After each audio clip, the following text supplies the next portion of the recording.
my wife and children, and also to my mother, father.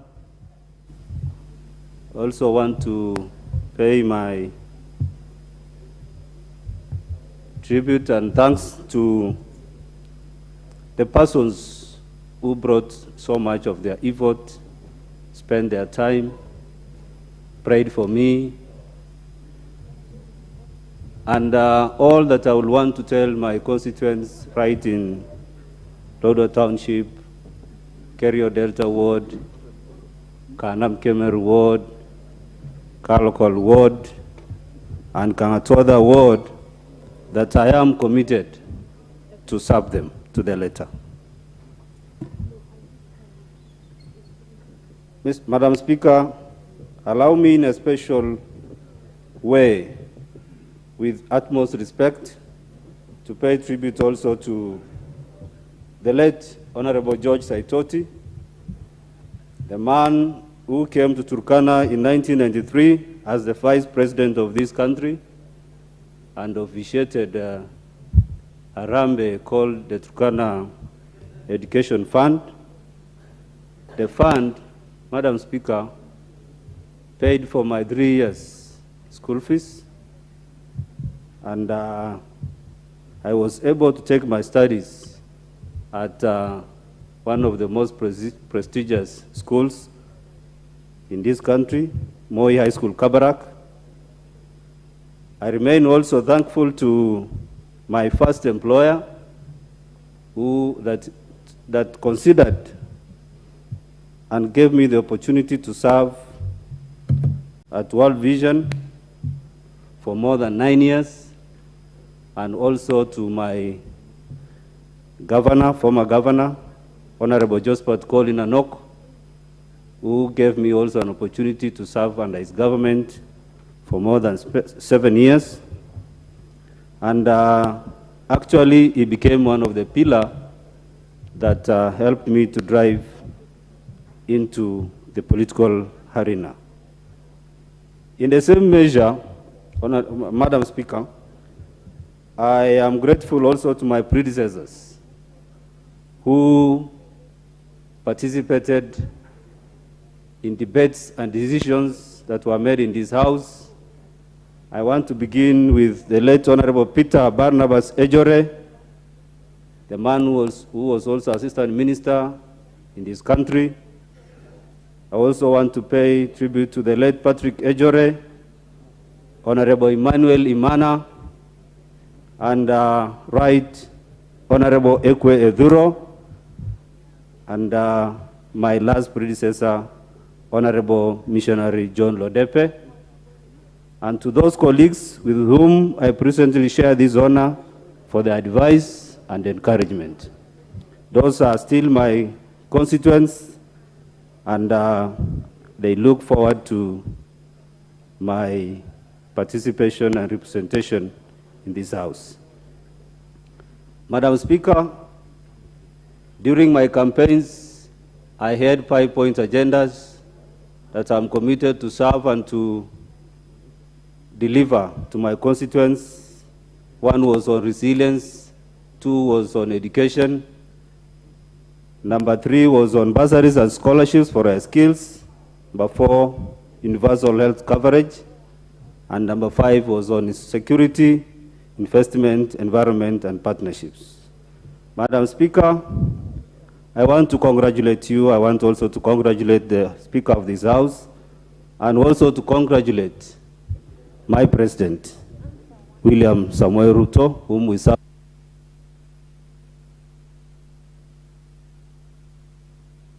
I think you've managed to finish your sentence. And honorable members, I think we're going to try to see if you see the light, orange light come on, then start winding up your sentence so that we can also give other members an opportunity, especially considering that we have many new members who want an opportunity to speak.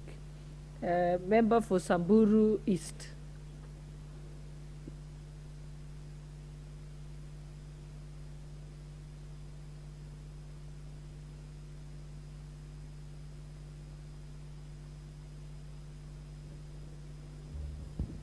All right, member is not here.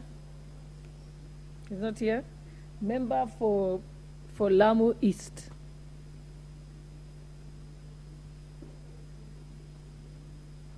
Oh, she's also not, okay. Proceed, member for Lamu East.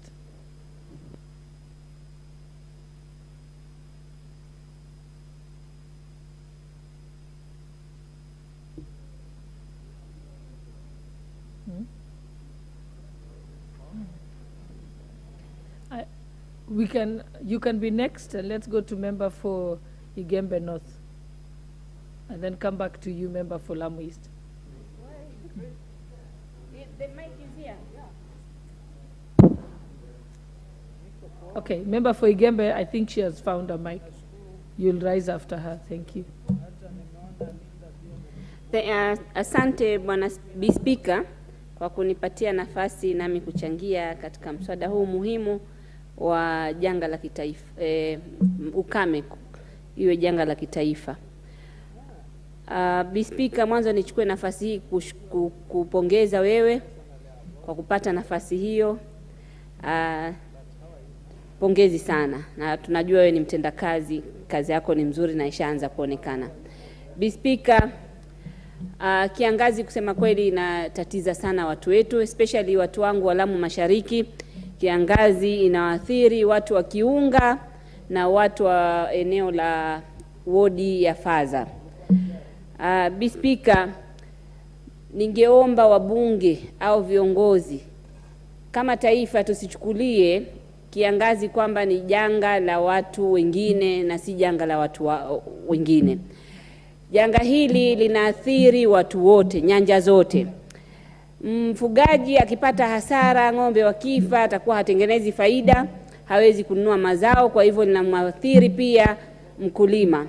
Linaathiri upande wa afya, linaathiri upande wa elimu, kwa sababu ikiwa kiangazi ni kingi, basi zile huduma za afya sehemu zile zinatekana nyingi zaidi, na zote zile ni rasilimali za serikali ambazo zinatumika. Kwa hivyo ningeomba sana wasione ni janga la watu fulani na si janga lao. Speaker, Lamu Mashariki ukame unasababishwa na binadamu, inasababishwa na ndugu zetu majirani. Speaker, kwa sasa hivi nikizungumza, sisi Lamu tulikuwa tumejipanga vizuri, tuna vidimbwi vya maji tumejengea watu wa Kiunga, lakini Lamu Mashariki ng'ombe hata kutoka Mandera wako Lamu sahihi. Hivi ninavyosema, ng'ombe zaidi ya 20,000 wa kutoka Garissa, Tana River wamefika paka boda ya Somalia, wametuvamia watu wa Lamu, ambapo yale maji au nyasi zile watu wetu zingewasaidia wafugaji wetu, hata wasingepata shida ya ukame. Lakini sahihi wao wamekuja, wamevamia, wanakula, na uwezi kuwafukuza, ni majirani. Sasa sisi na sisi tumekuwa kwenye janga hilo la ukame, na sisi tulikuwa tukijipanga. Kwa hivyo nataka kuambia majirani zetu wa Garissa, wa Tana River na wale wote wanaoleta ng'ombe, hata kama wanabeba na malori wakiwaleta, wajue siku ile mimi napigania dams, napigania vitu kwenda Lamu, wao huwa wako mbele kupigania Lamu isipate, wapate wao. Lakini sahihi tumeona kwamba zile za Lamu kidogo ndio nyinyi mnazifuata. Kwa hivyo Speaker, mimi ningeomba kama serikali inaweza kuangalia yale maeneo ambayo itakuwa ikiwafaa wengine. Kama pesa ilitolewa ikajengwa dams, lakini mvua haikunyesha kule, mvua imenyesha pahali kama Lamu, maji yakapatikana. Sasa iwe ni mtindo, Lamu tuwekewe dams zaidi, zile vidimbwi, ndio wakati wa ukame iweze nyinyi kuja kutumia ile maji bila kutuathiri sisi. Kwa hivyo nyinyi mnaniangalia vizuri, tena watu wangu majirani wa Garissa, muhakikishe, maana nyinyi ndio wa kwanza tukipata hizo dams tunavuta Garissa zaidi kuliko hamtaki Lamu, na hizo ndio vitu zinawafaa. Sasa hiyo watu wangu wanatatizika, mambo ya usalama inaingia, kwa sababu ng'ombe ni wengi, wafugaji ni wengi kwa msitu, na misitu ile tunaambiwa ni boni forest, kuna matatizo. So mnanipatia kazi ngumu sana huwa. Kama sahihi ni wakati mgumu kwa watu wa Lamu, especially watu wa Kiunga, inakuwa ni kazi. Kule wenyewe tuna shida za insecurity, sasa watu wanakuja wengi, mang'ombe ni wengi, mnatuletea shida pia za usalama. Kwa hivyo next time mkipanga lolote, kama kuna msaada upande unatoka wa mambo ya kiangazi, Lamu ndo inafaa, nyinyi mwajua sisi ndo wenyeji wenu, Lamu inafaa ipate mgao tena mwingi zaidi ya kuweza kuwapaka kuakomodate wale wageni. Asante Bi Speaker. Asante sana. Now I call upon member for Kitutu Chache North.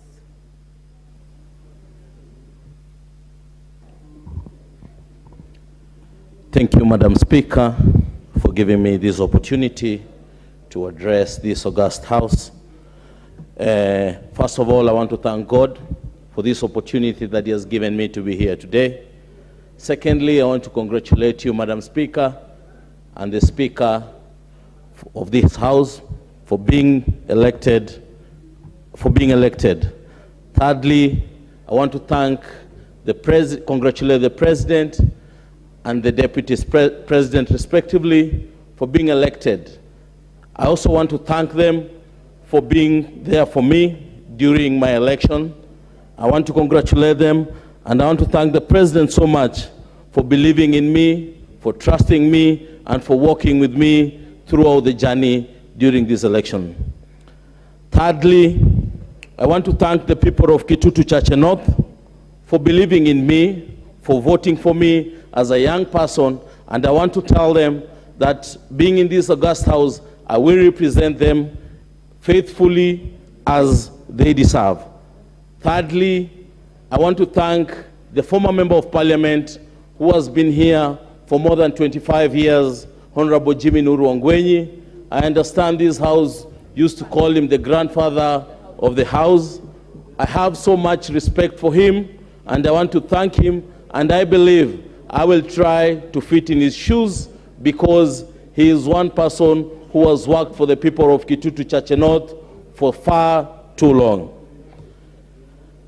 As I continue, I want to thank the President for requesting cabinet secretaries to come to this House so that they can be able to answer questions. This is in regard to the roads in my constituency. There's a road that was started back in 2016 and stopped in the same year in 2016. The road that goes from Nyamukomba to Ngenyi, Bobaracho, Monyerero, Ragogo, and Tambacha to Marani. I believe when the cabinet secretaries come to this House to answer questions, it will be easier for me as a member of Parliament to be able to ask questions and to know as to why the contractor has not finished the road 6 years down the line.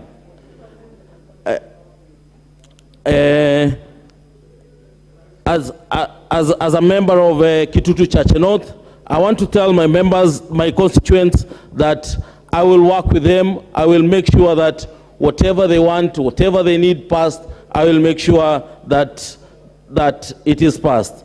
Lastly, as I say, the issue to do with the Hustlers Fund, I want to thank the President so much, because with the Hustlers Fund coming along, young people of this country will be able to get funds so that they can run their businesses, so that they can be able to start businesses, and we believe that the young people of this country will benefit through this fund. As I also speak about the reduction of fertilizer, the President reduced fertilizer from 6,500 to 3,500. With the reduction of fertilizer in my area, Kisii, farmers will be able to get more, to produce more in terms of maize and other crops, and this will be able to bring more food to other areas, like the ASAL areas who are complaining of lack of food and the drought. These will be able to feed those people on those areas because of the issues that they're undergoing. I don't want to talk much. I want to thank you, Madam Speaker, for this opportunity. Thank you so much. Thank you. That must have been if you are the one who sent home the grandfather of the parliament, then you have set the bar quite high. I now call upon the member for Madioya. Is that the correct pronunciation? Yeah. Madioya is Madioya here? Oh yes, yes. I think Gembe North, I forgot you for a minute, but I'll get back to you. Madam Speaker, Member for Madioya. Yes, Madam Speaker, thank you very much. Oh, there you are, okay. For giving me this opportunity to address this House for the first time. Indeed, this is my maiden speech. First of all, Madam Speaker, I want to congratulate you for your election as the Deputy Speaker and for the election of Moses Masika Wetangula as the Speaker of this House. Madam Speaker, I want to sincerely give my thanks to the people of Madioya for giving me this opportunity to serve this House. Indeed, it's an honor, given that out of the 50 million Kenyans, I'm part of the 350 that are serving this House. I also want to thank my family, my wives, my children, and my nuclear family, my dad and mom, Mr. and Mrs. Gishuki, for the support that they gave me. Indeed, they cheered me on when it was not fashionable to do so. I also want to thank the President and the Deputy President for the numerous trips they made to Madioya to come and campaign for me through the UDA party so that my dream could be a reality. Mr. President and Deputy, wherever you are, I give you my thanks.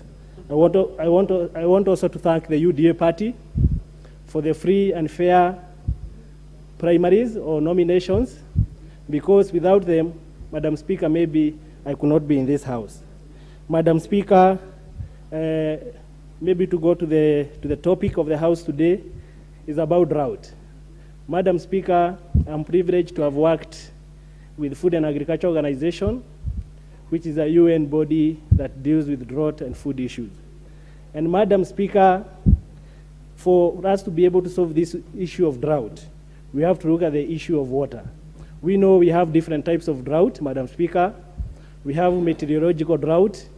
This is the drought that is caused by factors such as tsunamis, hurricanes, typhoons, and others, and landslides.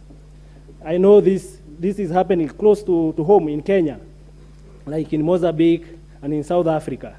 But for now, this is not affecting our country. But we also have another type of drought called hydrological drought. And this is the drought that is caused by water, Madam Speaker. If we manage our water well, then we are not going to have issues of drought in this country, Madam Speaker. Now we are talking about drought, Madam Speaker. In 3-6 months or 7-8 months, there will be flooding in this country. There will be floods in this country.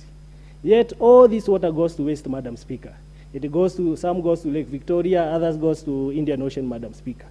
So if we conserve this water, Madam Speaker, through water harvesting, ponds, dams, and all these other things, then the issue of drought will be a thing of the past. Mr. President, Madam Speaker, the other day when he was flagging off the relief food, Madam Speaker, the President said he hopes that this will be the last time that he will be flagging off the relief food, Madam Speaker. And we know he has a PhD in agriculture, he has a master's in agriculture, and he is so passionate about agriculture, Madam Speaker.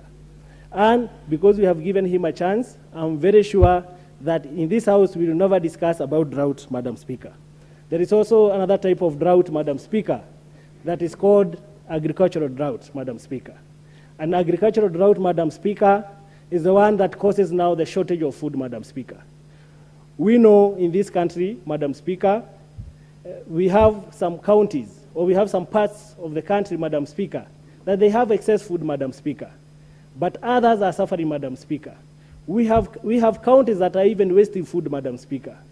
If we can be able to improve on our logistical and supply chain mechanisms, Madam Speaker, then we will be able to move food, Madam Speaker, from the counties or from the areas that have surplus, Madam Speaker, to the areas that don't have food, Madam Speaker, and we are not going to have this issue of food shortages, Madam Speaker.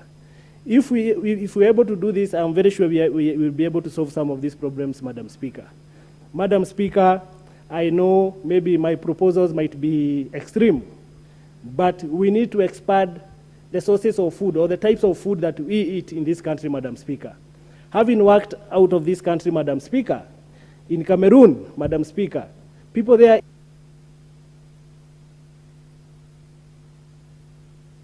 Thank you.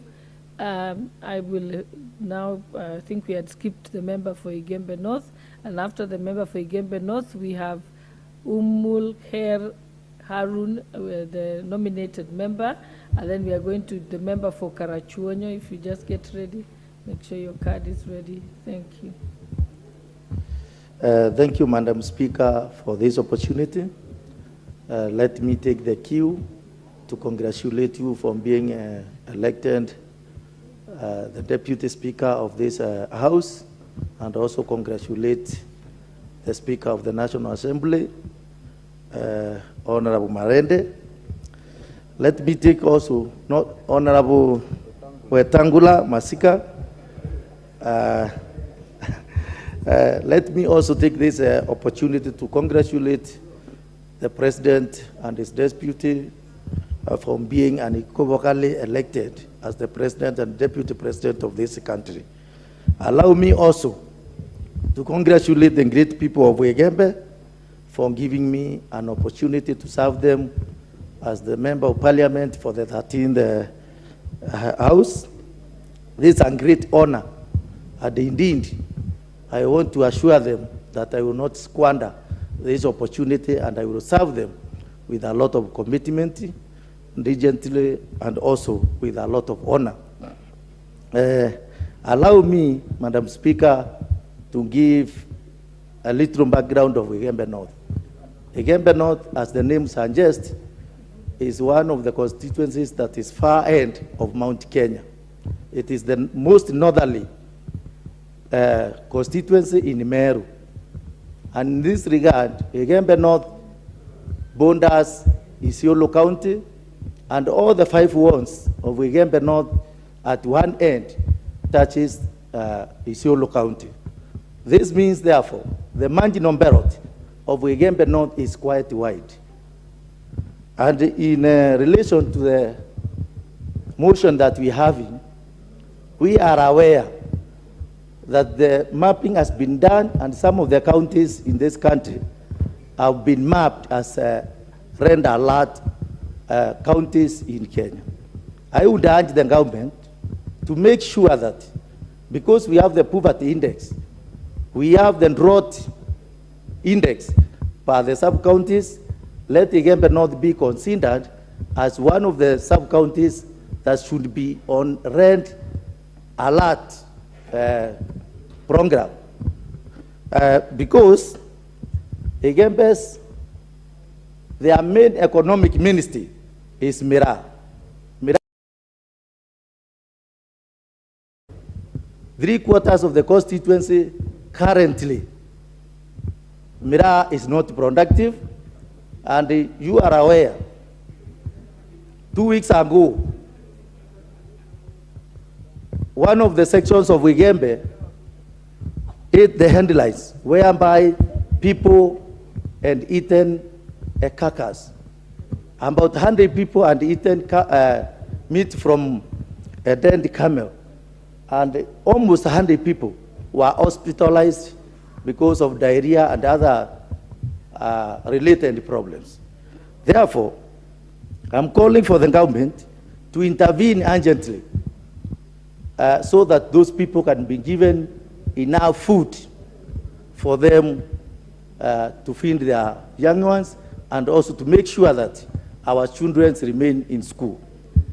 I'm alive to the fact that the distribution of food is already taking place, and I would beg that the government make sure that this food is taken to schools instead of giving individual people, because at school, all the kids, all the school-going children will be able to access feeding, and we shall have less problem at home. Finally, the issue of infrastructure. I want to assure the people of Igembe people that I'm alive to all the stoned projects concerning electricity, concerning roads, concerning bows, so that they can be done, and I will fast track them once the appointment has been done in various ministries, so that we can make sure that those projects are brought to success. Thank you. I can see my time is over. I want to end there. Thank you. Nominated member for nominated member Umulkhir Harun.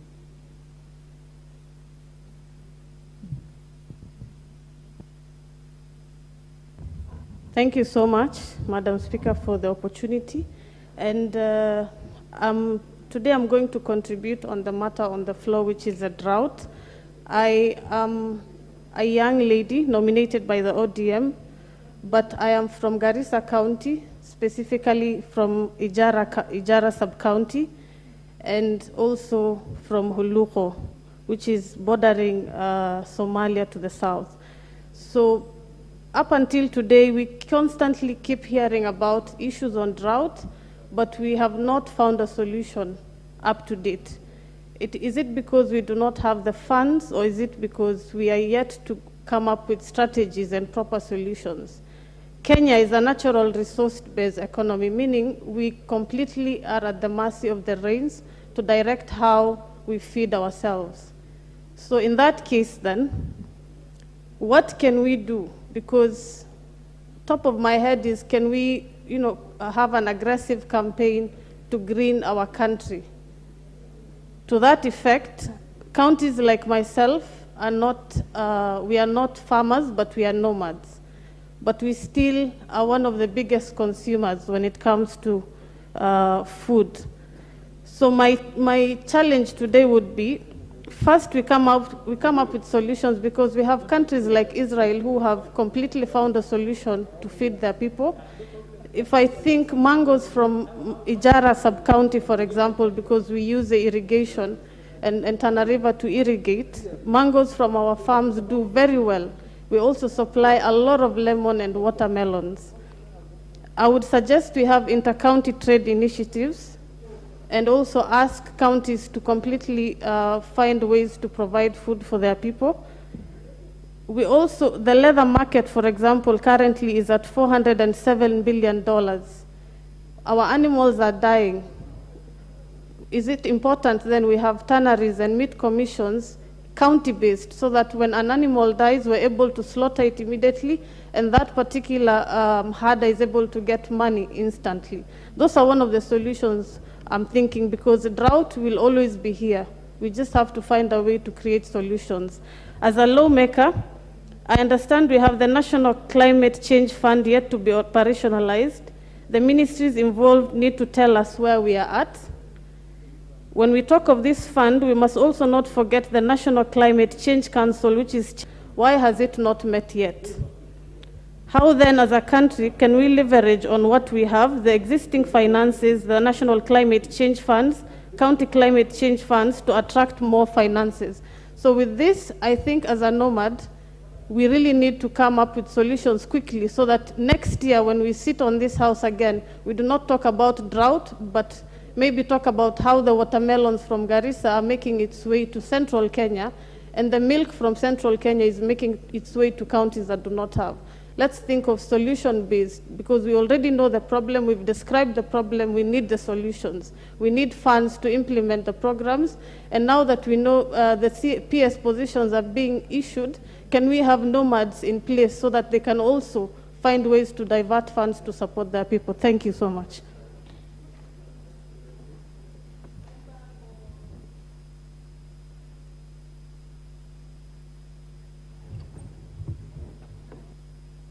Member for Kiminini.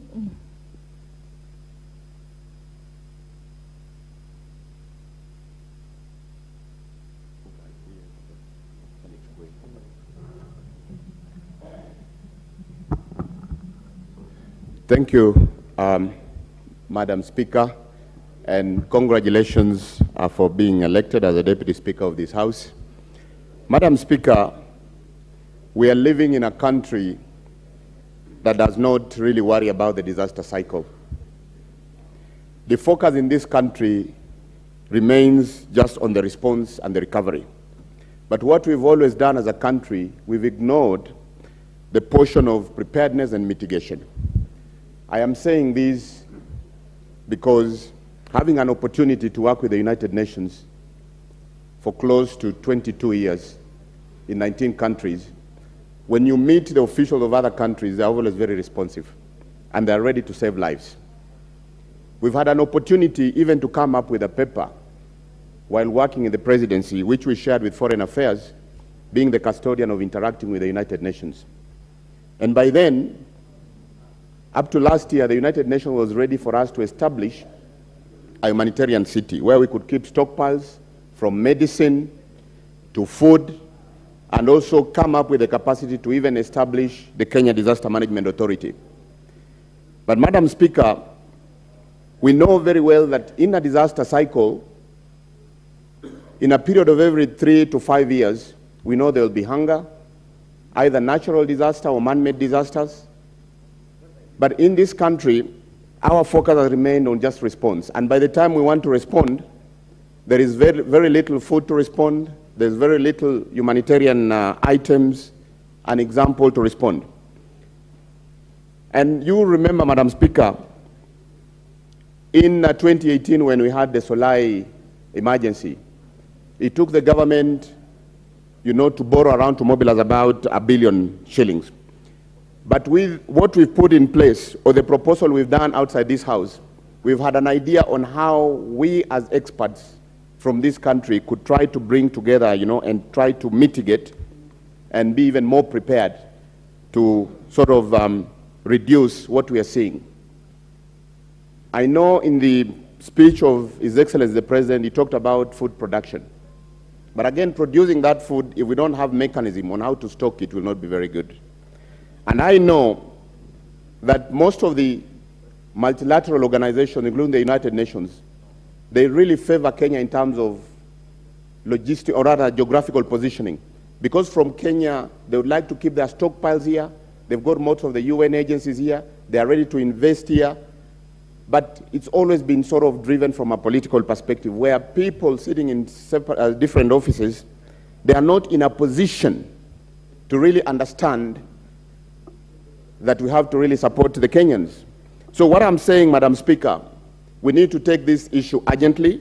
We need to move as a country from just focusing on response and recovery and being prepared, and also ensuring that there's mitigation. Because once we are prepared, even if these effects are there, they'll be minimal. And most important is to ensure that we've got sufficient stockpiles, we've got human resources, capacity, and not just a policy paper. I am fully aware that the Honorable Member of Kikuyu, Honorable Ichung'wah, has brought a bill in this House on disaster management. But I know the bill is to be resubmitted. We'll need to look at that bill so that it's not just the policy in terms of paper, but we try to build an infrastructure whereby, using other multilateral agencies, we can build capacity, ensure that the Kenya Disaster Management Authority works together with the United Nations, keep sufficient stocks, have good humanitarian stocks, and also have food. So, Madam Speaker, I want to leave it at that by concluding that as a country, we must move from just mere response and focus more on preparedness and mitigation. Because as we know, in every period of 2 to 5 years, there will always be these disasters. And from history, there will also man-made disasters, which will occur after like every 7 to 10 years. A good example was the Solai Dam. So we need to prepare as a country, and not just policy, but put sufficient infrastructure in place to ensure that we save lives of Kenyans. Thank you, Madam Speaker.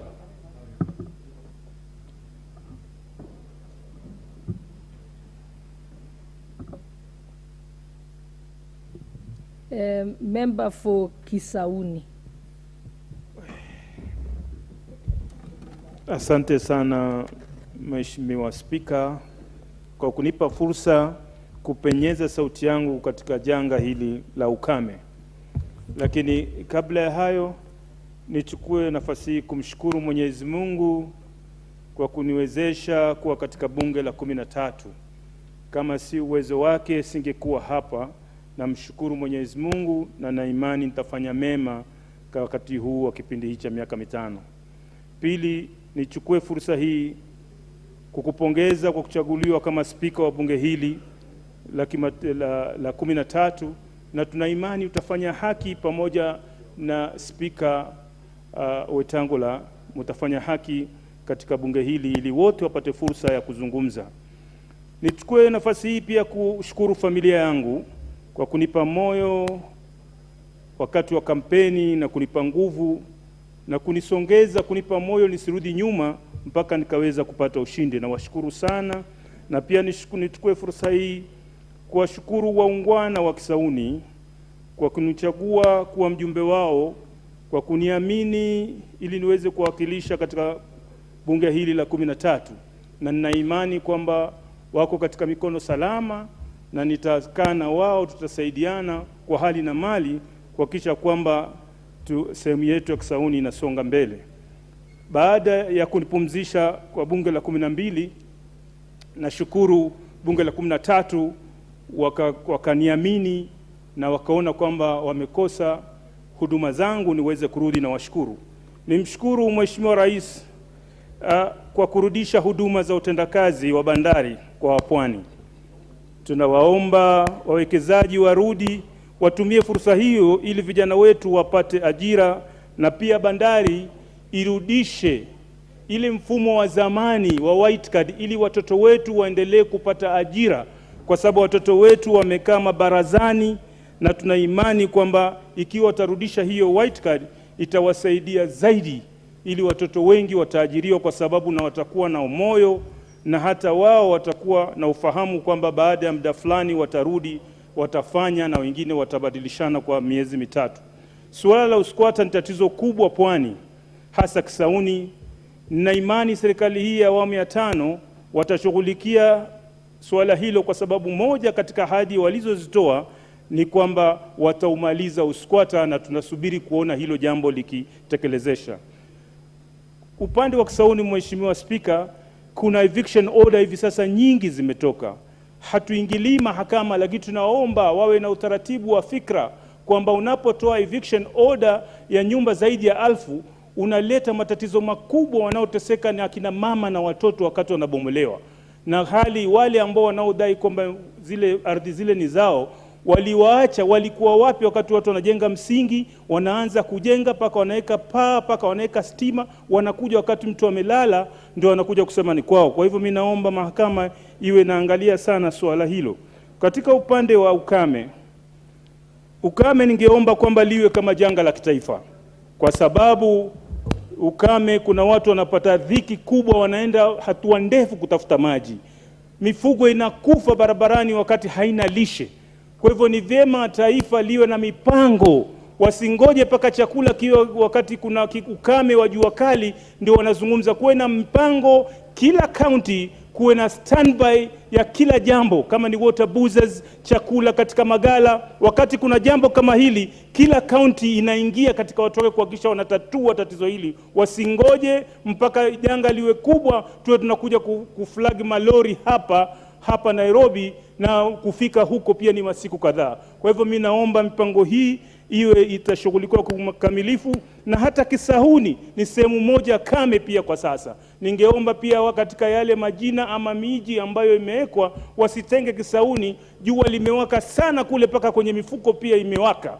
Ikiwa chakula kitapeanwa na Kisauni pia wao wataweza kupata chakula. Kwa haya mengi nasema asante sana. Ikiwa itawezekana ni donate muda wangu uliobaki kwa Mheshimiwa Mishi hapa.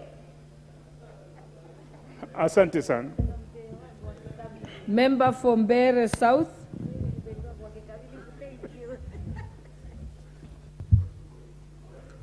Thank you, Madam Speaker, for giving me the opportunity.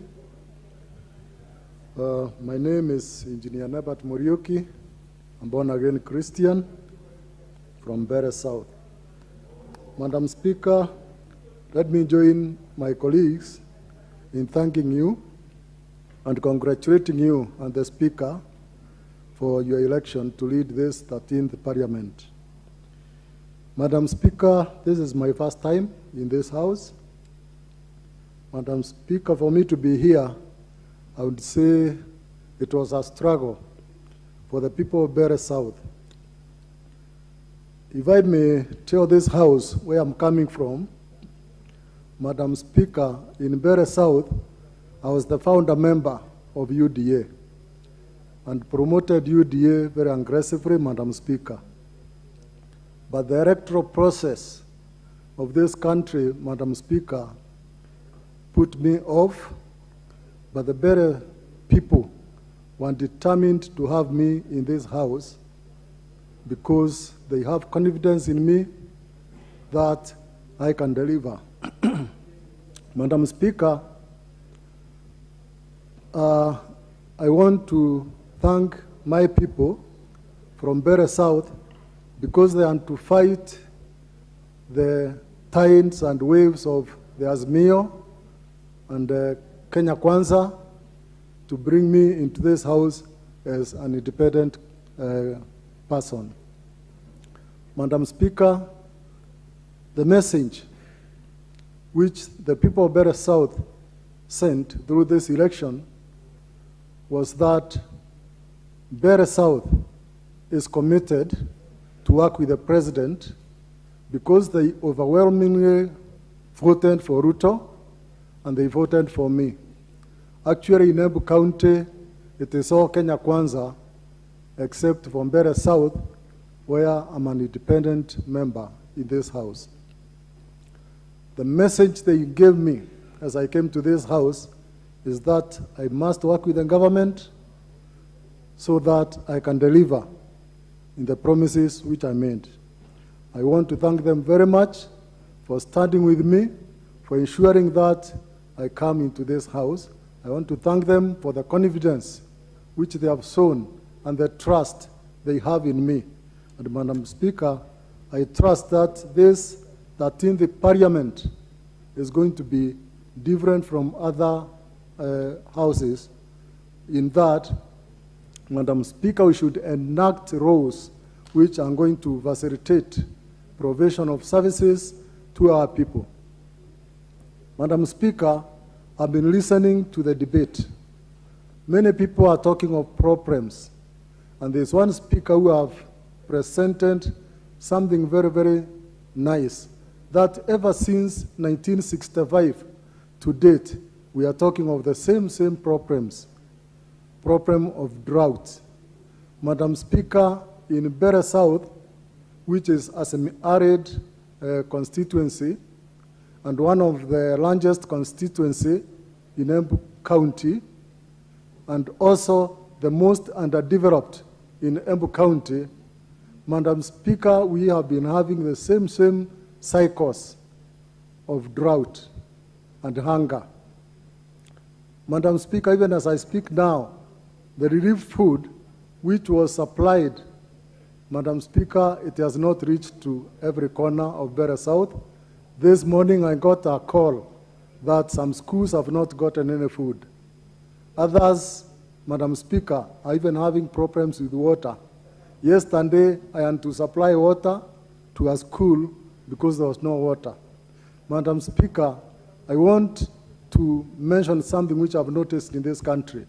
We build capacity and we don't make use of that capacity. Bere South is having 5 dams which are not being used to supply water to Bere South. They are not being used for irrigation. And Madam Speaker, as I speak now, we are having hunger in that sub-county, while the capacity is there to do irrigation and even to provide people with clean water. Madam Speaker, this is not only in Bere South. Let us look at other areas where capacity has been built by this country and is not being used. The SGR, how many? Member for Magarini.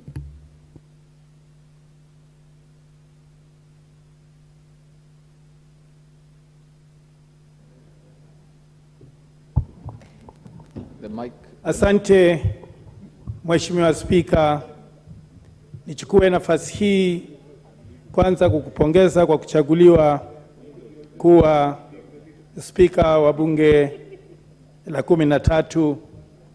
Pia vile vile nichukue nafasi hii kwa haraka niwarudishie shukrani watu wa Magarini kwa vile iliwapendeza wakaweza kunichagua kwa mara ya 4 nikapate kuwawakilisha na nikapate kuwafanyia maendeleo.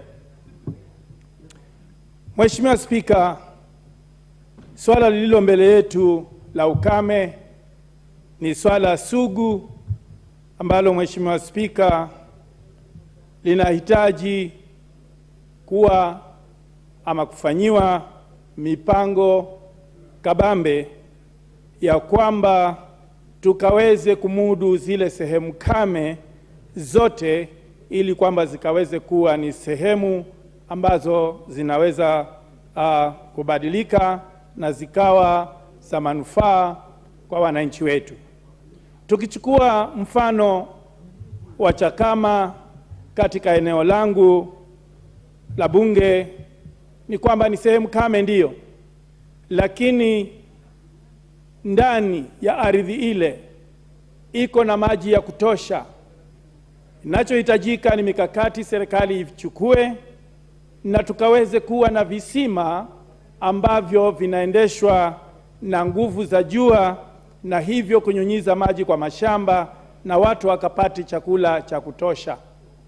Sehemu zingine kama vile sehemu za Kanagoni ambazo zimepakana na mwenye kuleta mswada huu ni sehemu kame vile vile, lakini ndani ya ardhi kuna maji ya kutosha ambayo yakiwekewa mikakati ya kufaa yanaweza kusaidia wananchi kujiendeleza na kupata chakula cha kutosha.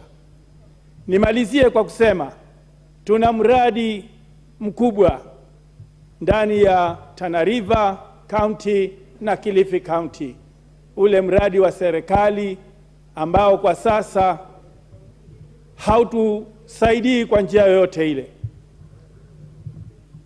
Nitamuuliza mwenzangu Bwana Ali Wario tukaweze kuja na mswada ambao utarudisha mradi ule kwa kaunti hizi mbili, ili kwamba tukaweze kuutumia vyema na watu wetu wakawe hawatakuwa wa kuhangaika na njaa kila wakati. Watoto wengi wameacha kusoma kwa sababu ya ukame na kwa sababu ya njaa. Shule nyingi zinaelekea kufungwa kwa sababu wanafunzi ni haba. Mheshimiwa Spika, naamini ya kwamba serikali hii ya Mheshimiwa Rais William Ruto inaenda kubadilisha maisha ya jamii kwa kuzingatia yale ambayo wameyapanga, kuhakikisha ya kwamba wanayafanya yawe ya kweli. Tukizungumza hazina hii ya Wachochole,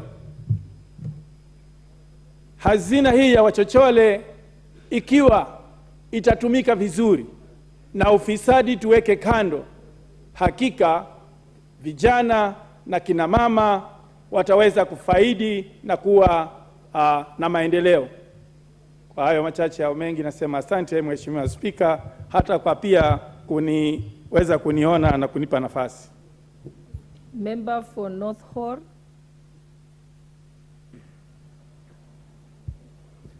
Thank you, Madam Speaker, for giving me this opportunity. First, I would like to thank Almighty God for giving us this opportunity to be here. And secondly, I would like also to thank my family and the great people of North Horr for electing me to this August House. Honorable Speaker, contributing to the current motion on the floor, the issue of the drought. Drought has become a vicious cycle. Every 2 years it's happening. It's claiming lives and livelihoods of the people. Unfortunately, what you are seeing is that drought has become the order of the day. People are dying, In my constituency, in the last 1 week, 5 elderly people have died in North Hall.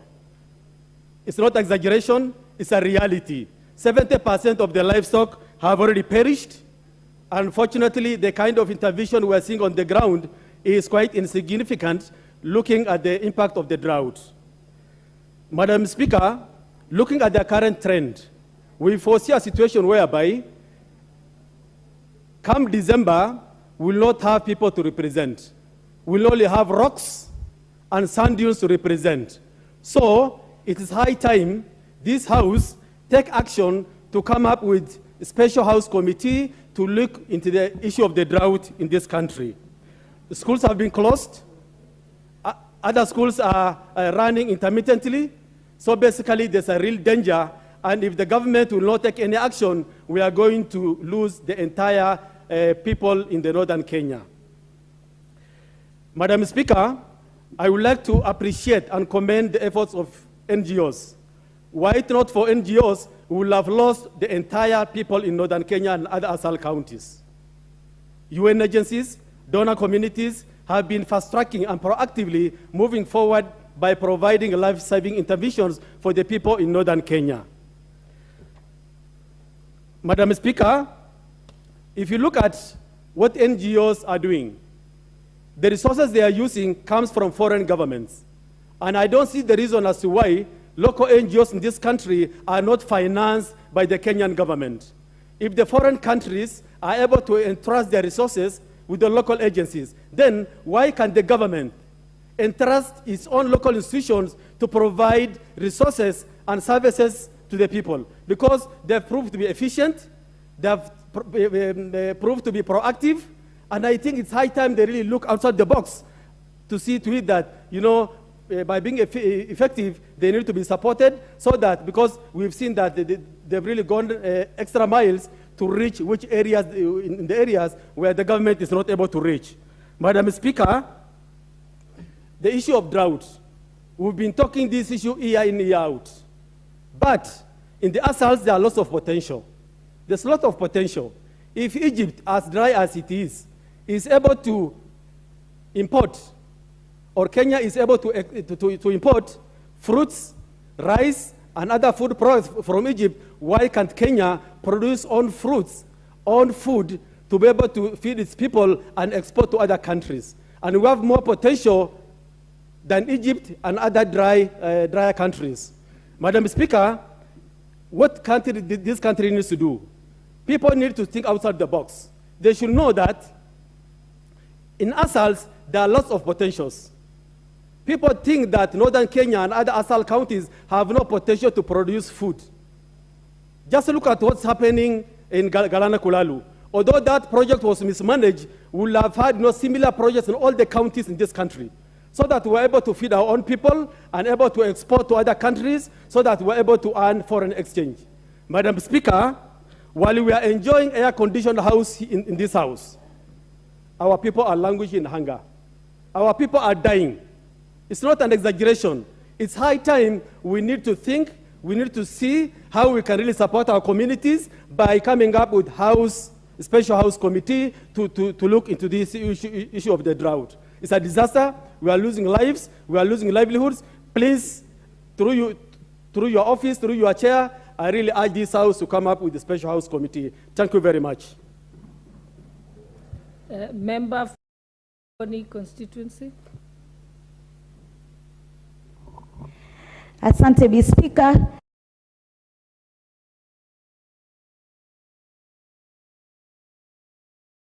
Hili la kitaifa na umeweza kuweka nyota ya kina mama ing'are sana katika taifa letu la Kenya. Pia niwapongeze maspika wengine, Mheshimiwa Wetangula na pia Mheshimiwa Kingi ambaye ameweka historia kuwa spika wa kwanza kutoka Pwani, kaunti ya Kilifi. Hongera sana. Niwashukuru pia wakazi wa Likoni na wapiga kura kwa kuweza kuwa na imani na mimi, kuweza kunirudisha tena kuwawakilisha ili niweze kuendeleza maendeleo endelevu.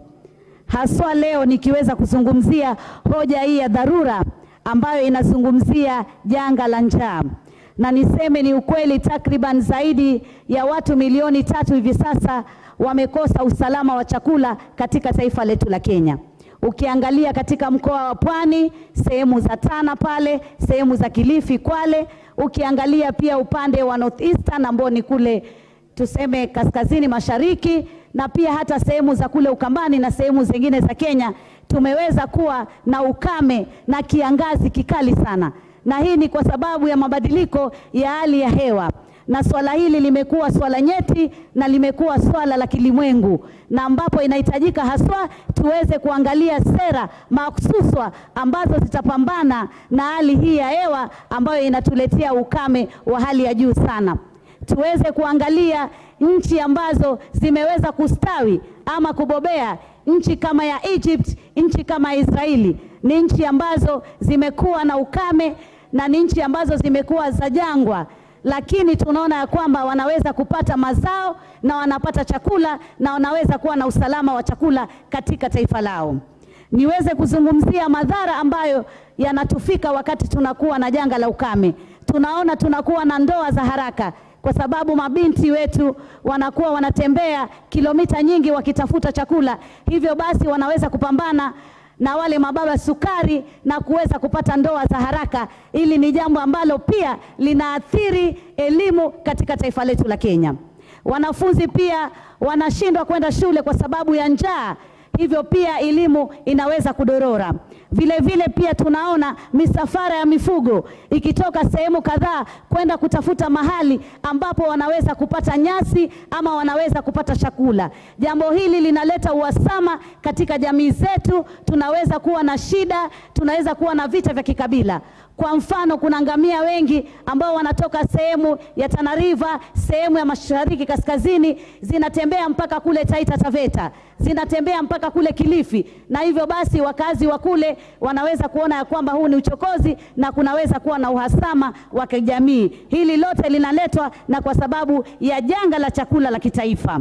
Nataka nizungumzie kwamba Mheshimiwa Rais katika hotuba yake aliweza kuzungumzia ya kwamba ni lazima tujenge uwezo wa kulima, tujenge uwezo wa vuvi, na tuweze kuhakikisha ya kwamba uchumi wa samawati, ile tunaita blue economy, inaweza kuboreshwa ili pia tuweze kupata chakula, kwa sababu leo uchumi samawati unaweza kuleta kilimo cha samaki, na kilimo cha samaki haitakuwa lazima tu kwa wale watu ambao pengine wana bahari ama wana maziwa. Hata kule ambako hakuna, kunaweza kutengezwa mabawa na njia fulani ya kuweza kufanya kilimo cha samaki, na hiyo pia ni njia moja ya kuweza kuhakikisha ya kwamba tunaweza kuwa na usalama wa chakula.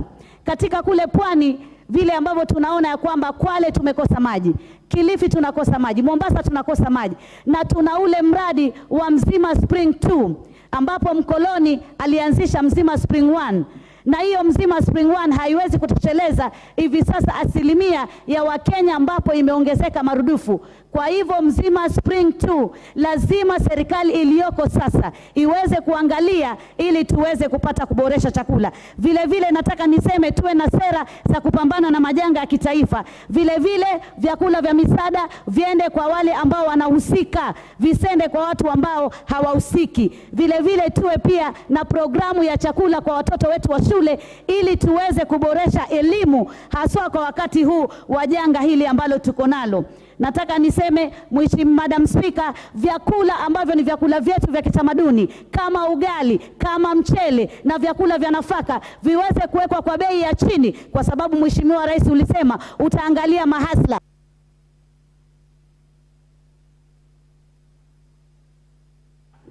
Member for Runyenjes.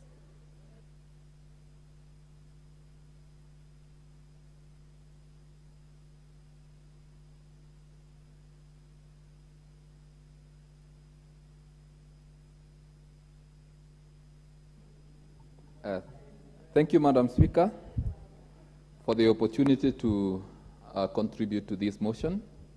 And first and foremost, I want to congratulate you for being elected Deputy Speaker in this 13th Parliament. Secondly, I wish to thank my people in the Runyenjes constituency for giving me a second opportunity to serve them. And I wish to assure them that I will do it with more dedication and commitment. Madam Speaker, I wish to also say that yesterday was a very dark day in Runyenjes, when we laid down to rest some 7 people who perished in a fire tragedy. And at this point, I would like to ask the DCI to fast-track the investigations so that we can get to understand what happened yesterday.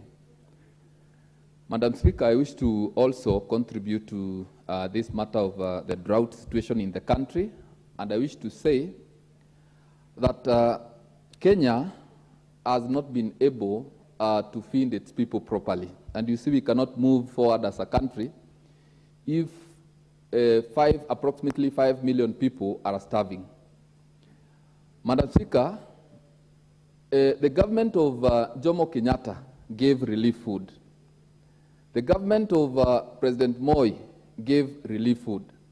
The government of Mwai Kibaki did the same. It gave relief food. The government of Uhuru Kenyatta, it gave relief food. Madam Speaker, the government of William Ruto must do things differently. We say in English, it is only a fool who does the same thing the same way and expects different results. Why do we have this situation right now? It is because of climate change. And you see, Kenya has only approximately 20% of its land that receives sufficient rainfall. About 80% does not receive sufficient rainfall. So it means it is only people who live in those areas that receive sufficient rain that can give us food. But they are too few to give us sufficient food. But when we see all over the world, we have success stories of countries that have managed to give enough food. For instance, India has over 1.4 billion people. It gives enough food to its people. China has 1.3 billion people. It feeds all its people. But that never used to be. What they did is that they put a lot of their land under cultivation. In India alone, 51% of its land is under cultivation, under irrigation. In China, 41% is under irrigation. In Egypt, which is a desert, they have been able to supply the world with rice. So it means if we must move on as a country, we must stop relying on rain as a way of doing farming. We must go the irrigation way. If, like for example, the dam that is proposed to be constructed at Doshi within my constituency is constructed, it means 4 constituencies, Runyenjes constituency, Chukai Gambangombe constituency, Daraka constituency, and Bere North constituencies can sufficiently do farming. So I would urge the government of Kenya, led by His Excellency the President, William Ruto, to now give priority to irrigation farming. If we do this, in a few years, Kenya will adequately supply its people with enough food and possibly even get enough to give to other neighboring countries. So with those few remarks, I thank you, Madam Speaker. Member for Njoro constituency.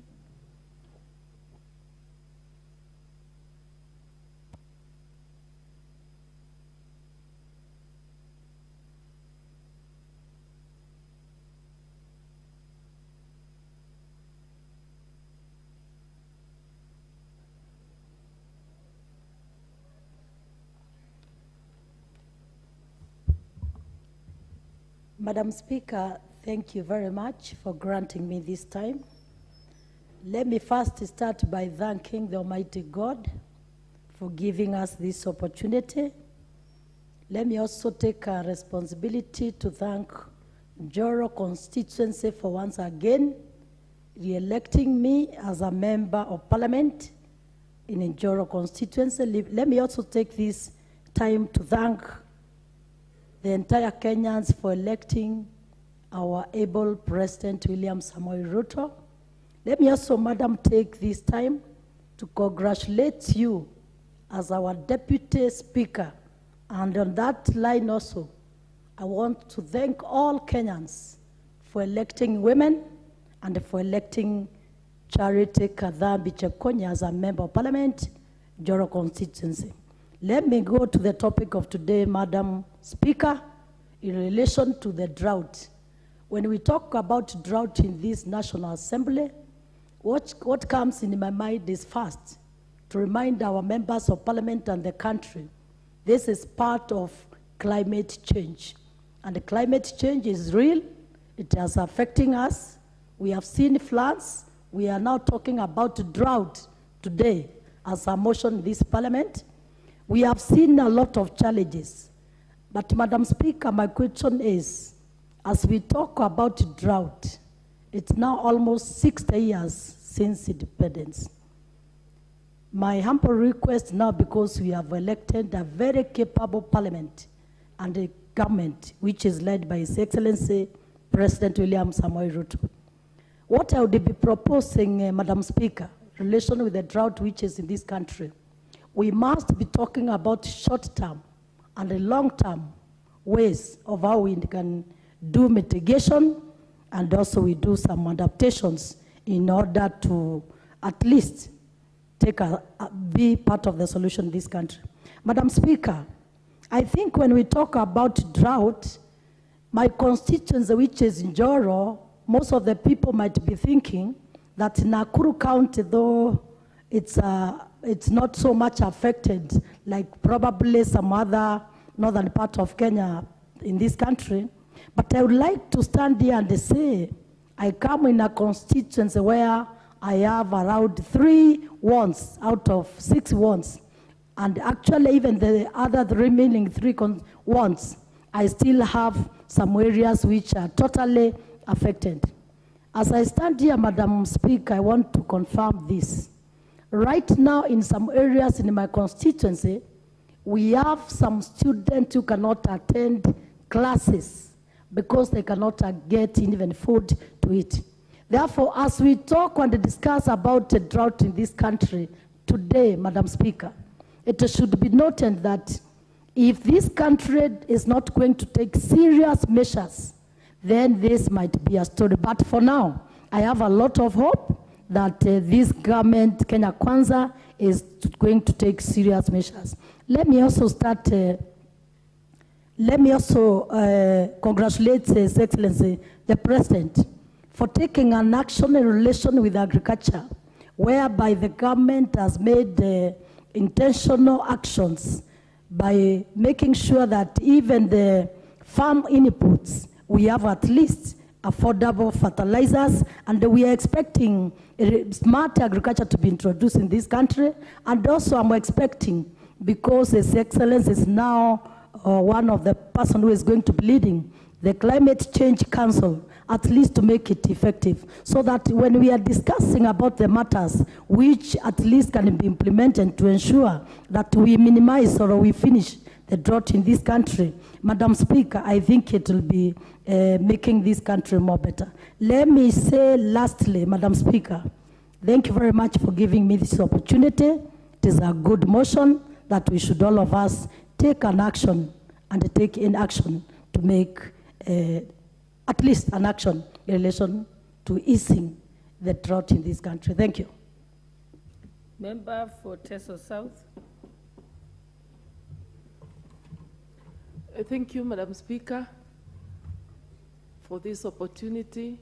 I've been waiting patiently, and also allow me, I know yesterday I managed to get 1 minute donated to me by Majority Leader, and I was able just to thank the people of Teso South for giving me another opportunity to serve them in the 13th Parliament, having given me another time in the 11th Parliament. Madam Speaker, allow me to congratulate you and the Speaker for your election into the position of Deputy Speaker and Speaker respectively, and also allow me to take this opportunity to congratulate the President and the Deputy President for the election as the President and the Deputy President respectively. Having said that, Madam Speaker, let me weigh in on the motion of today, which is a drought.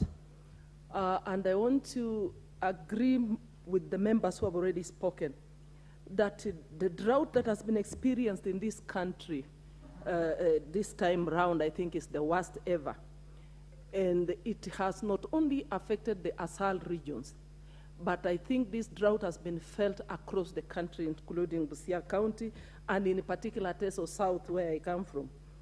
Madam Speaker, Teso South, I want to confess that a number of families are sleeping with a cup of porridge a day. They can hardly afford 2 kgs of unga to be able to provide a meal for their families.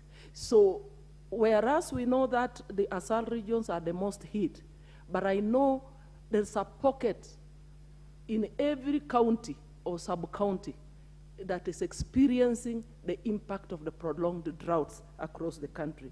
So, as we plead with the government to intervene and provide relief food and support to the affected regions, I would also want to plead that some of these food donations should also be sent to Busia County, should be sent to Teso South, should be sent to all those areas across the country where there are families affected most by this prolonged drought. Madam Speaker, having said that, I think it's high time as a country we focus more on preventing or mitigating, having solutions that will last and that will address this problem in order to really alleviate the suffering of the people across the country. There is need going forward for us to actually look at more techniques on how to harvest water, because there are times when we get a lot of water and that water goes into waste. So there is therefore need for us to, if it is about, we have a commission, the National Drought Management Authority, they should be able to develop policies and programs that will address these issues so that we promote water harvesting techniques, and we also find a way, like for the areas in the ASAL regions, especially at a time like this, enhance tracking, water tracking, and more storage facilities so that the water can be availed to all the regions that are affected. Madam Speaker, there is also need for us to have a collective buying of livestock, especially during those times when drought is anticipated and is expected, so that we are able to sell these cows and have this income revert back and to support the affected families that are affected most by this drought. So, Madam Speaker, this is a serious issue that we must seriously consider all avenues on how to mitigate, and so that Kenyans do not continue to suffer because of drought at this age and time that we are in. Thank you, Madam Speaker, for the opportunity.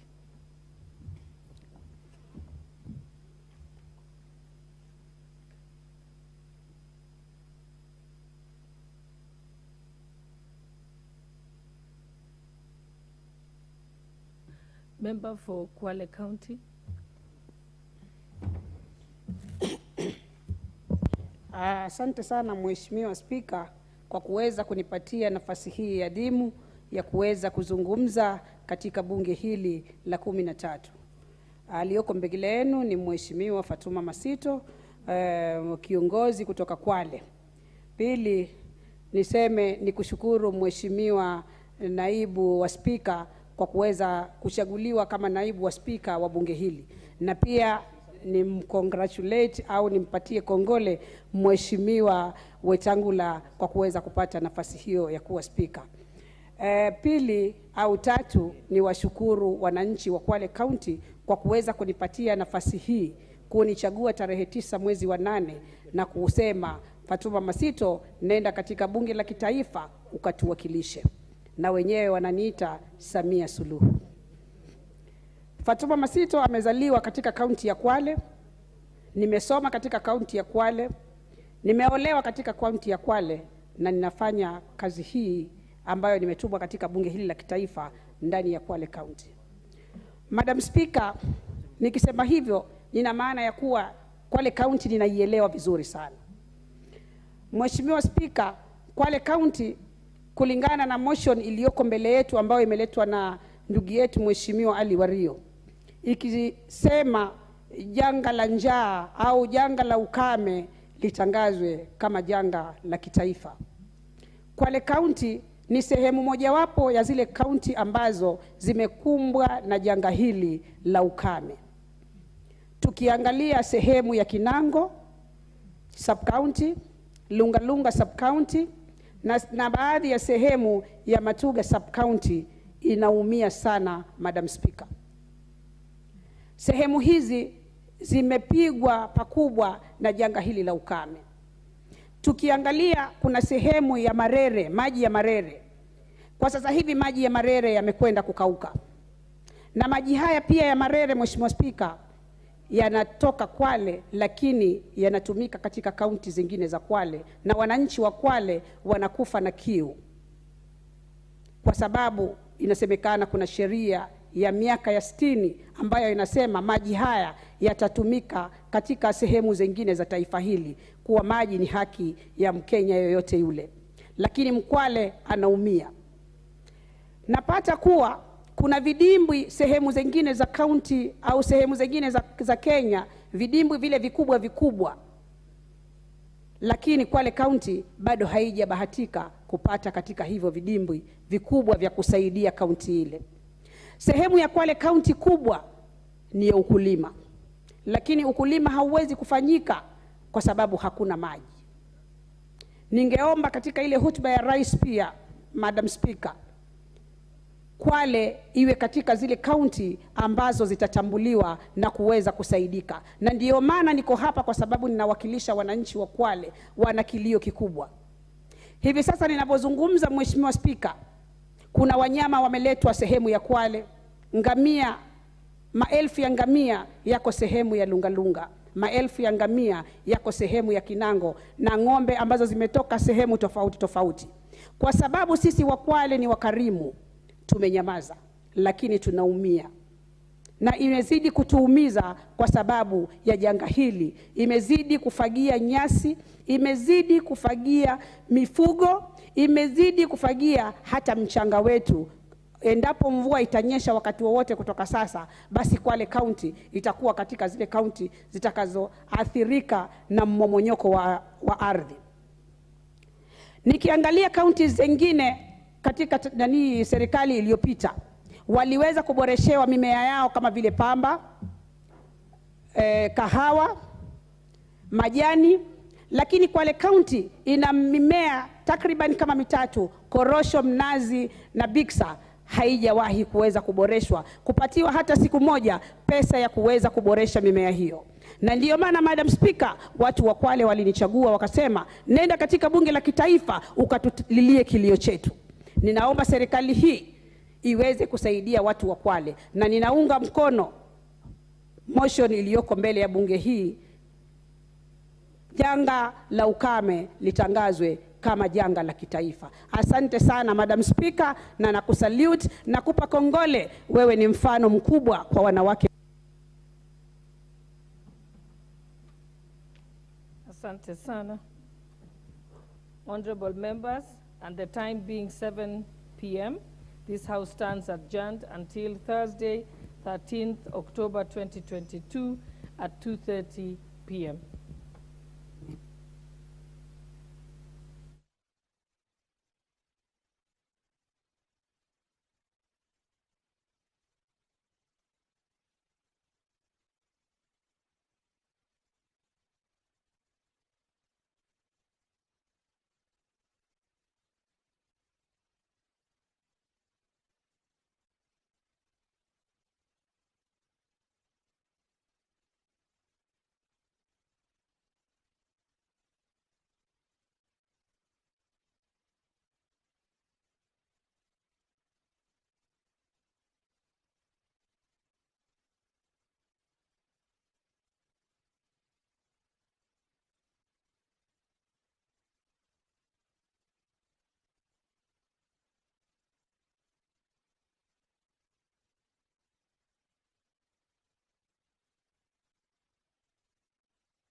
December 2016, an event for a group of companies brought in to resurrect East Africa's largest paper factory. But more than 5 years later, there is nothing much to celebrate. Hii pan paper itawahi rudi kuwa pan paper kweli? The hope of a revived factory, town and job is slowly fading. Out of the factory's 4 channels, only one is functional. I have established that the production is also on a very low scale. Machines have continued to rust away.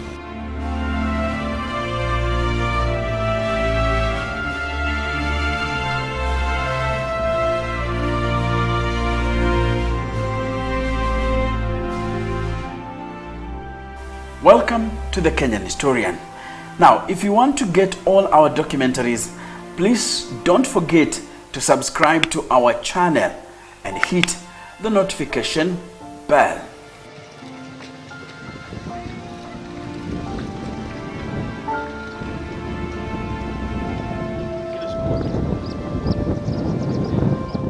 My name is Enoch Sikolia. I am a Kenyan journalist and I love telling stories about events, decisions and policies that cut across generations. Today, I am in Webuye town in the western part of Kenya. I am here to tell a story that I am so passionate about. The story of pan paper mills.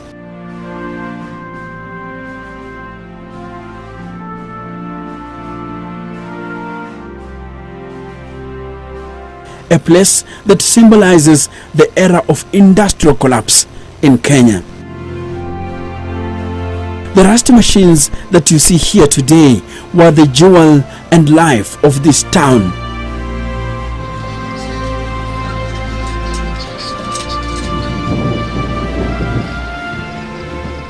Pan paper ilikuwa imeandika watu wengi sana, hao ndo walikuwa wateja wetu, wakitoka kampuni wananunua vitu zetu.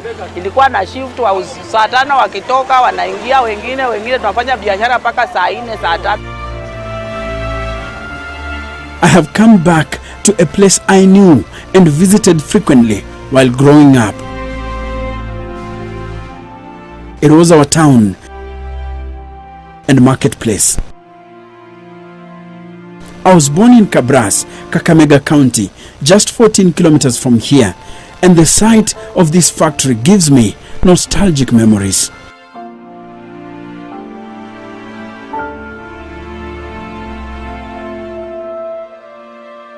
After suffering years of industrial collapse and stagnation, I have come here to find out what the future holds for the people of Webuye. I'm also trying to establish just how a mill like this was brought down and its collapse destroying the dreams of thousands of ordinary Kenyans.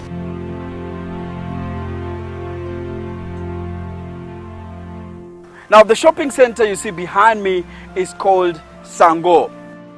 Businesses boomed here. I remember there was a butter shop just right in the middle where I'm standing at the junction between the Webuye Road and the Bungoma Road. But today, the butter is no more. It just paints the picture of how businesses collapsed when pan paper went down the drain.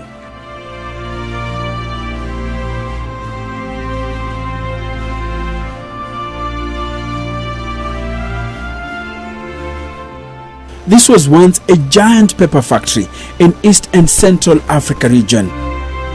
It was a source of income for thousands, a place where both the skilled and non-skilled eked a living.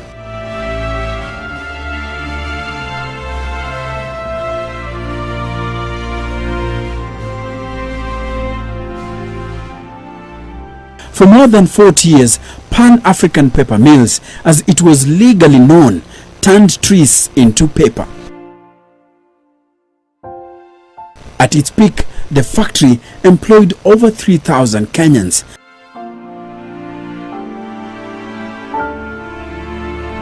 Patrick Njoroge worked as the company's executive driver. Mimi nilikuwa naendesha magari ya wakubwa, kwa hivyo nilikuwa very close na wakubwa.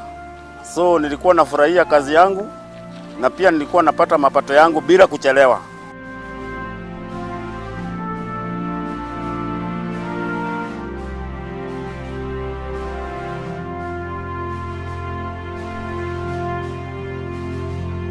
Hizi manyumba zenye mnajionea hapa ndio mimi nilikuja kuishi from Nairobi, nikapewa nyumba ya F10 na ilikuwa nyumba inakuwa maintained every year, inapakwa rangi. So those were homes meant for junior staff, but there were also homes meant for members of staff who are on senior levels. For example, supervisors. Those homes were located on the right-hand side from where I'm standing.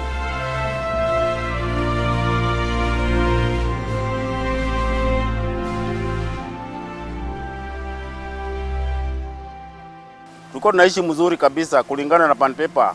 Hata pesa mshahara tulikuwa tunasema ni ndogo, lakini tumekuja kugundua ya kwamba Pan Paper Mr. Bira alikuwa analipa sisi mzuri sana.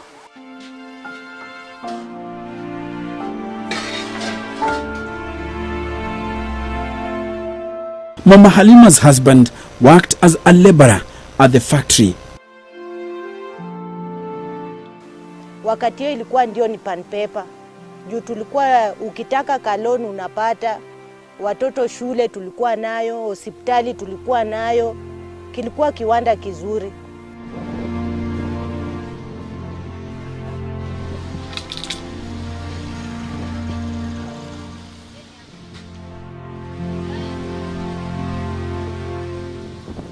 Ndio mshahara ilikuwa chini kwa wazee, lakini walikuwa na vitu kama school fees loan, walikuwa na cooperative bank, hizo cooperative walikuwa na vitu nini ndogo ndogo hizi za kusaidia za kuboost.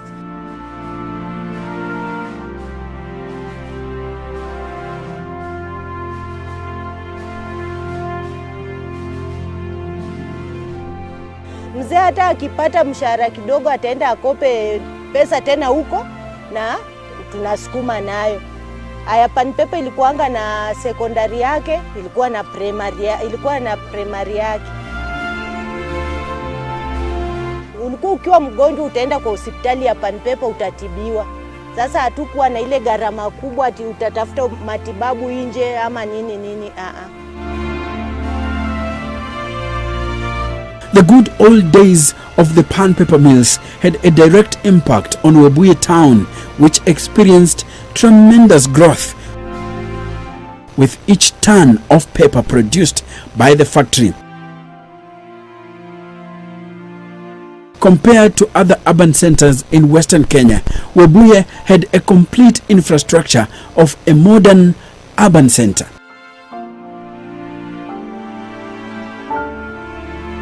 Energy supply, food production, good systems, and not much crime. It was a good place for families to live.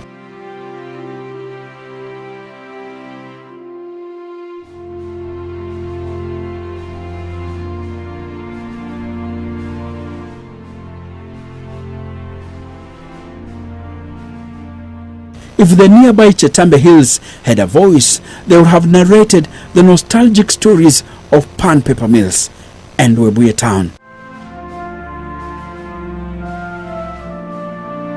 Bamba ilibadilika. Anthony Masungo is a football maniac. Yeye anamalizianga mimi wakati. Wewe haribu pesa yako. Nakuja unakaa hapa. Hiyo kutoka hapa sasa unaenda kwa nyumba kidogo na singisi. Umesonga. Umetoa mastress umetoa.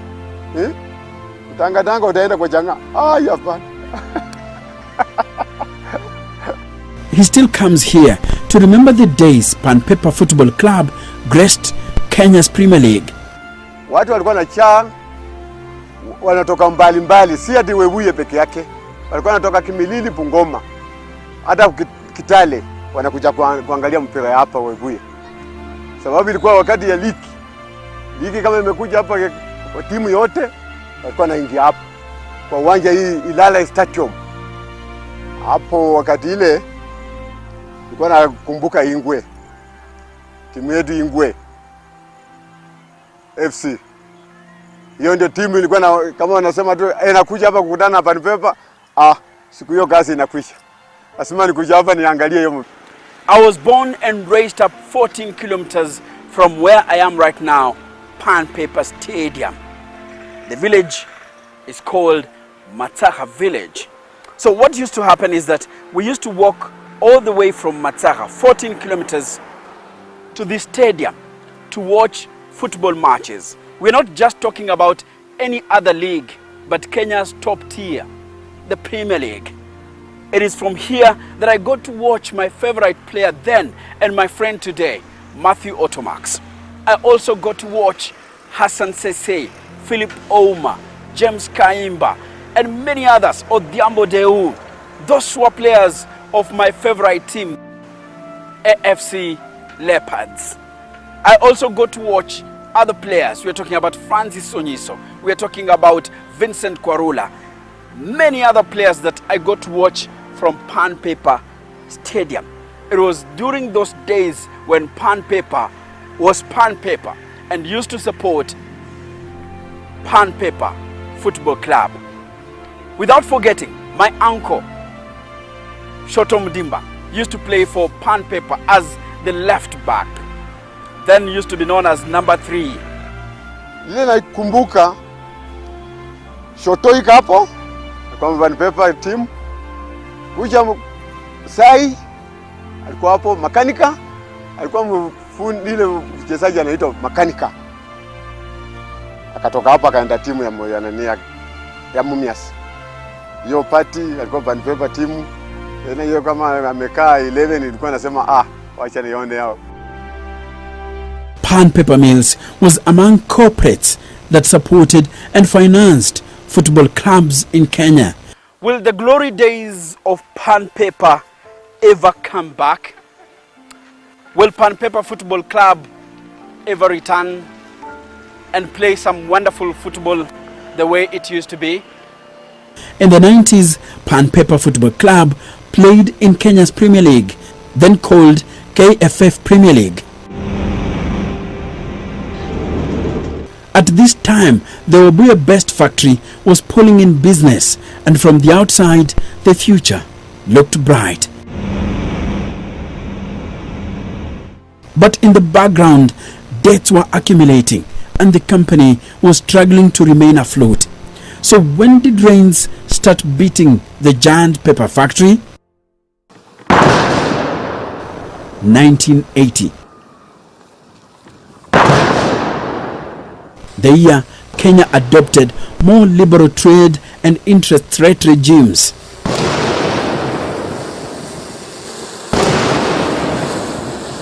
That was after the government signed a structural adjustment agreement with the World Bank. From 1982 into the 1990s, under pressure from donors, particularly the World Bank, Kenya began shifting import restrictions from quotas to tariffs and decreasing tariff levels.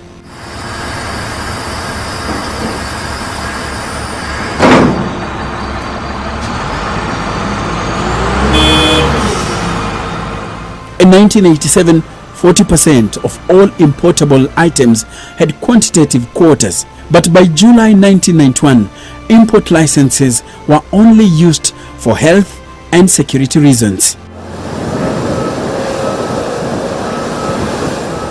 In addition to opening up imports, Kenya introduced several programs through the 1980s and 1990s designed to promote exports, such as the Manufacturing Under Bond Scheme in 1988, which allowed manufacturers producing for export to import equipment duty-free, as well as the creation in 1990 of the manufacturer-friendly export processing zones.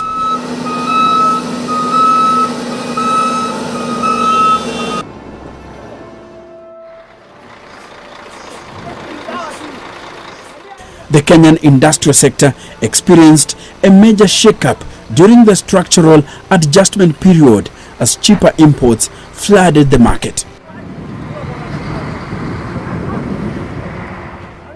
Before then, pan paper mills and other monopolies enjoyed protective policies.